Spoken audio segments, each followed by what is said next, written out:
Herði, jæja, komið sæl.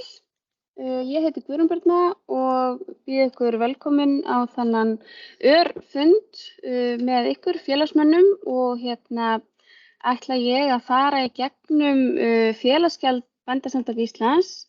Ég sem sagt vinn hér á skrifstofunni í Borgartúninu og sé svona að mestu leyti félagatalið ásamt því að vera með einnig önnur verkefni á mínum snærum. En sem sagt þegar að þið hringið og á skrifstofuna eða viljið fá upplýsingar félagsgjöldin ykkar eða félagsaðildina, þá fáið þið yfirleitt samband við mig.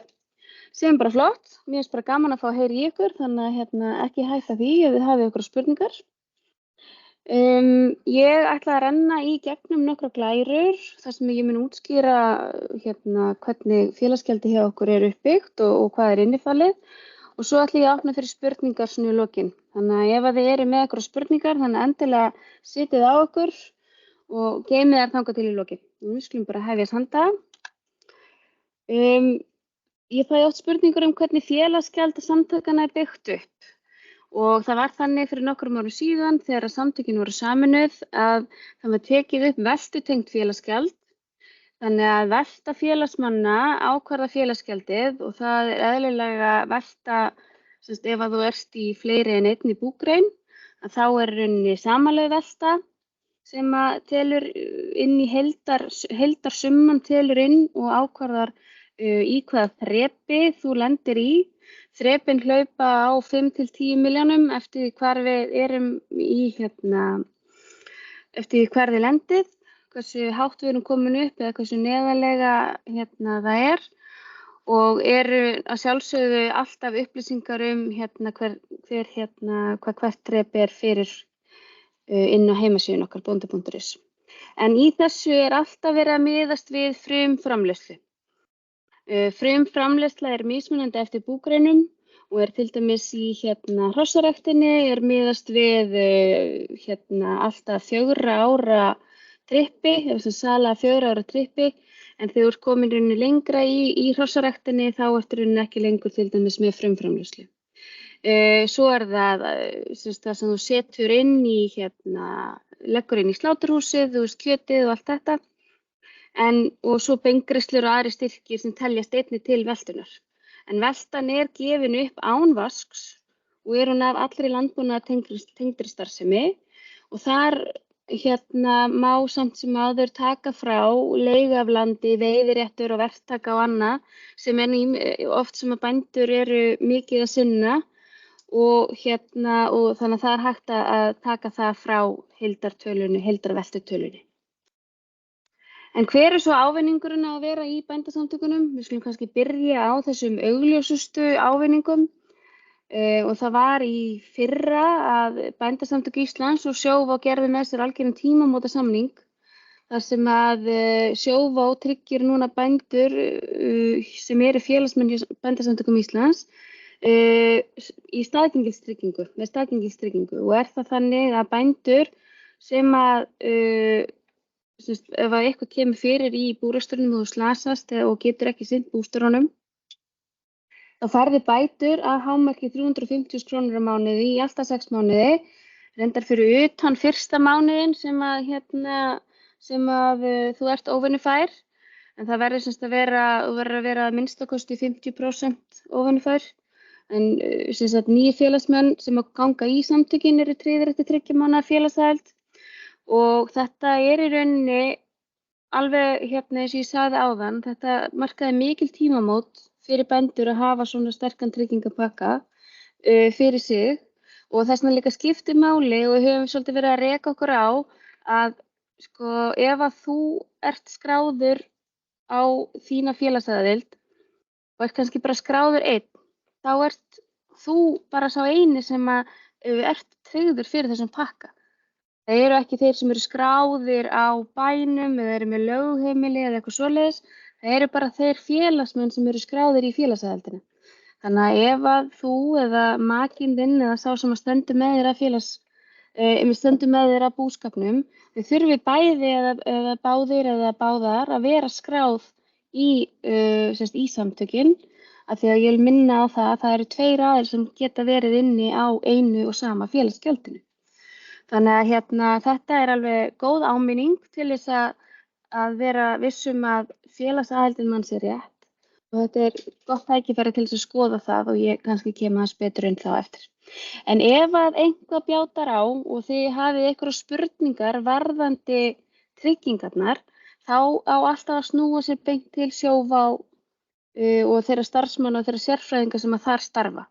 Við hjá samtökunum erum ekki sérfræðingar í þessu, en þeir leita til okkar til þess að ganga úr skuggum að þið séu félagsmenn og veitum við rauninni þær upplýsingar, en þar rauninni stoppar okkar aðkoma, þannig að endilega snúið ykkur beint til Sjóvá ef að einhverjar spurningar vakna varðandi þetta. Við fyrir svo í næsta, þá erum við með fjölbreytta orlofskosti í boði núna allt land. Íbúðin okkar í Þórðarsölum, hún var sett á sölu og seldist núna ekki fyrir löngu. Þannig í staðinn fyrir að vera að takmarka okkur bara við einn orlofskost, við eina íbúð, þá erum við núna komin með aftreyingu og gistingu allt land. Þessi niðurgreiðsla þannig að það 30% niðurgreitt í hver skipti og það í rauninni þá að hámarki 10.000 krónur á hvern félagsmann á ári. Þannig að það ekki bara 10.000 krónur afsláttur í fyrsta skiptið, heldur það 30% afsláttur í hvert skipti. Þú getur eins og ég sagði ekki farið yfir þessi 10%. Og aftur þá þetta á hvern félagsmann. Þannig að ef þið eru, eins og ég sagði áðan, hjón eða tveir aðilar sem koma saman á búrekstrinum, þá rauninni þarna komið með 20.000 krónur. Þannig að passið upp á það að félagsaðildin ykkar sé rétt skráð. Þarna ég með skjáskot af upphafssíðunni á nýja orlofsvefnum okkar sem bara nákvæmlega sá sama vefslóð á orlofskosti, á orlofssíðuna og þetta rauninni bara svona skjáskot af því af forsíðunni þar. Og ég tel nokkuð ljóst að þarna sé bara mjög gott úrval fyrir okkar félagsmenn. Hvet ykkur til þess að kíkja á þetta hvort það sé eitthvað sem hentar. En svo við förum í næstu glæru hér, þá það afslættir á hlunnindi. Sem fyrr þá Ráðgjafarmiðstöð landbúnaðarins, hún með afslætti fyrir félagsmenn af þeim forritum sem þeir eiga og reka. Og það engin breyting þar á. Þannig að og þegar þið kíkið á verðskrána hjá RML, þá hún tvískipt. Það annars vegar fyrir félagsmenn bændasamtakanna og þá sem eru utan samtakana. Og svo var svo breyting síðustu áramót að pósturinn hætti að bjóða upp á fjöldreifingu. Og þannig að núna kemur bændablaðið bara inn lúguna til þeirra sem eru félagsmenn en ekki á öll lögbýli. Þannig að það svo sannarlega hlunnindi að fá þetta ljómandi fína blað inn til inn lúguna. Tel það vera bara toppurinn sko. Og svo síðasta glæran sem ég ætla að bjóða ykkur upp á í dag. Aðeins bara bændasamtökin, við erum hagsmunasamtök, við erum ekki stéttarfélag og oft verður kannski smá ruglingur þar á. Við gætum hagsmuna bænda á hverjum degi, hér á skrifstofunni starfa sérfræðingar sem að brenna fyrir hagsmuni bænda og vinna að þessu alla daga.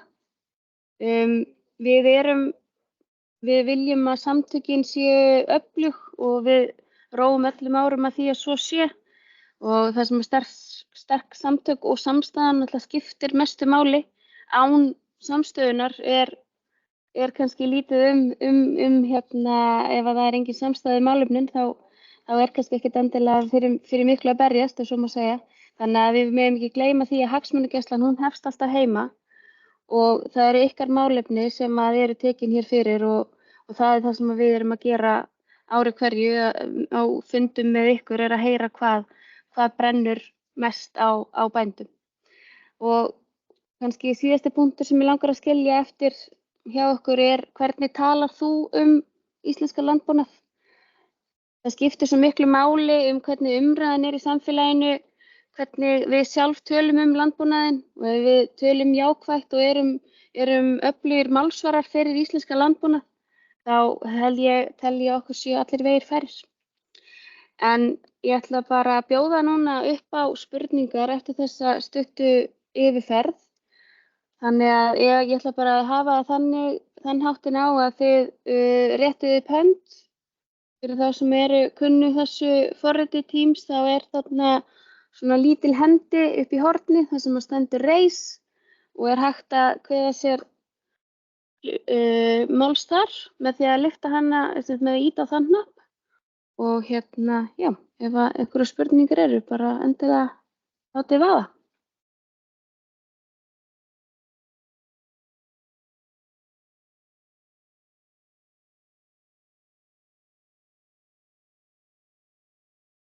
Þetta hefur greinilega verið svona svakalega skýrt hjá mér.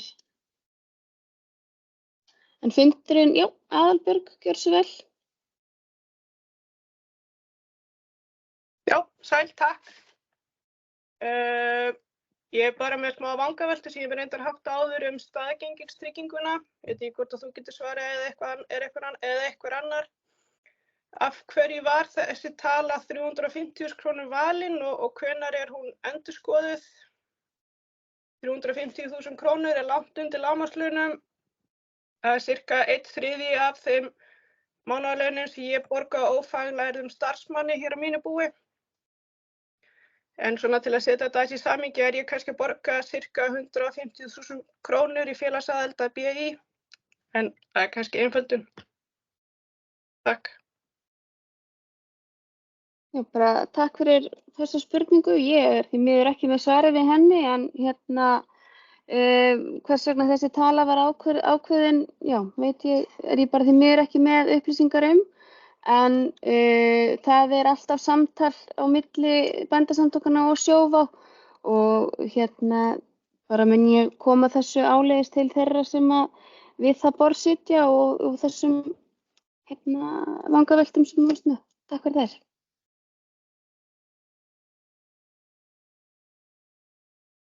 Einhverjar frekari spurningar? Já, Hörður, gjörðu svo vel. Já, það kom þarna fram í sambandi við stuðning við forrit frá RML. 30% stuðningur. Já. Og nú það þannig, ég ekki svínabú og RML ekki með neitt sérstakt forrit sem að hendar fyrir mína grein, en við erum með og höfum verið með til margra ára áskrift að alþjóðlegu forriti sem að heitir Acrosoft og við erum að borga eitthvað 130.000 á ári fyrir leigu á því. Fellur það ekki undir þessi 30% hjá RML? Nei, það tel ég ekki vera að svo sé það sem að RML á ekki Acrosoft.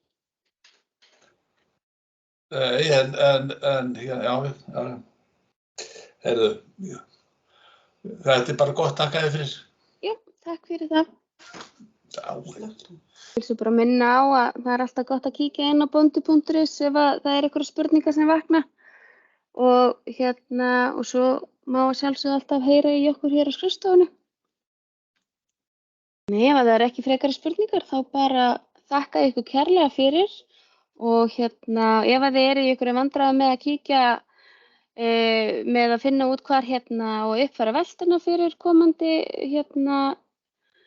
félagsgjalda innheimtu þá ljómandi fínt myndband sem má nálgast inn á forsíðunni á bonda.is.